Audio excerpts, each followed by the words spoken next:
মানে ঐতিহ্যবাহী অনুষ্ঠান, এর মধ্যে এই প্রবাসের বুকে এত বড় আয়োজন দেখি ভালো লাগতেছে।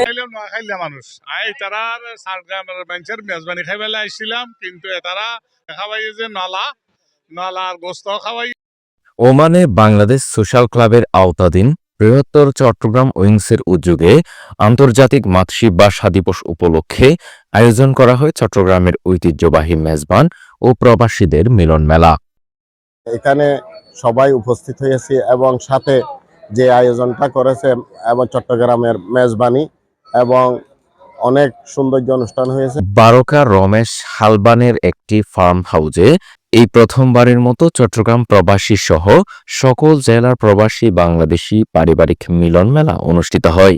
সকাল থেকে মেলার কার্যক্রম শুরু হয়। এছাড়াও আগত অতিথিদের জন্য আয়োজন করা হয় চট্টগ্রামের ঐতিহ্যবাহী মেজবানি। পরে পড়ন্ত বিকেলে শিশু কিশোরদের বিভিন্ন খেলাধুলা ও মহিলাদের বেলুন ফোটানো প্রতিযোগিতা ও সন্ধ্যায় সাংস্কৃতিক অনুষ্ঠান সহ দিনব্যাপী নানান আয়োজন করা হয়। আগত অতিথিদেরকে বৃহত্তর চট্টগ্রাম উইংসের সভাপতি নূর মোহাম্মদের সভাপতিত্বে সংবর্ধনা ও ফুলেল শুভেচ্ছা প্রদান করা হয়।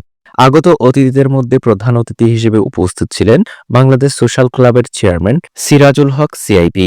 বিশেষ অতিথি হিসেবে উপস্থিত ছিলেন গালফ এক্সচেঞ্জের সিইও ইফতেখারুল হাসান চৌধুরী সহ ক্লাবের সিনিয়র নেতৃবৃন্দ, সামাজিক, রাজনৈতিক ও বিভিন্ন উইংসের নেতৃবৃন্দ। পরে বৃহত্তর চট্টগ্রাম উইংসের সাধারণ সম্পাদক সেলিম পারভেজ আগত অতিথিদের চট্টগ্রাম উইংসের সকল সদস্যদেরকে পরিচয় করিয়ে দেন। এরপর বিভিন্ন প্রতিযোগিতায় বিজয়ীদের মাঝে পুরস্কার বিতরণ করা হয়।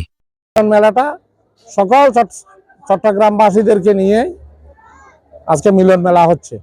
এখানে মিলন মেলার উদ্দেশ্য হলো আমাদের চট্টগ্রামের ঐতিহ্য সংস্কৃতি, আমাদের কৃষ্টি, আমাদের এই উৎসবগুলো চট্টগ্রামের এখানে পালন হচ্ছে। এবং ফার্স্ট টাইম মানে আসছি 2 মাস হয়েছে, তো 2 মাসের মধ্যে আজকে ভাবিদের সাথে এখানে আসলাম ঘুরতে, অনেক ভালো লাগছে।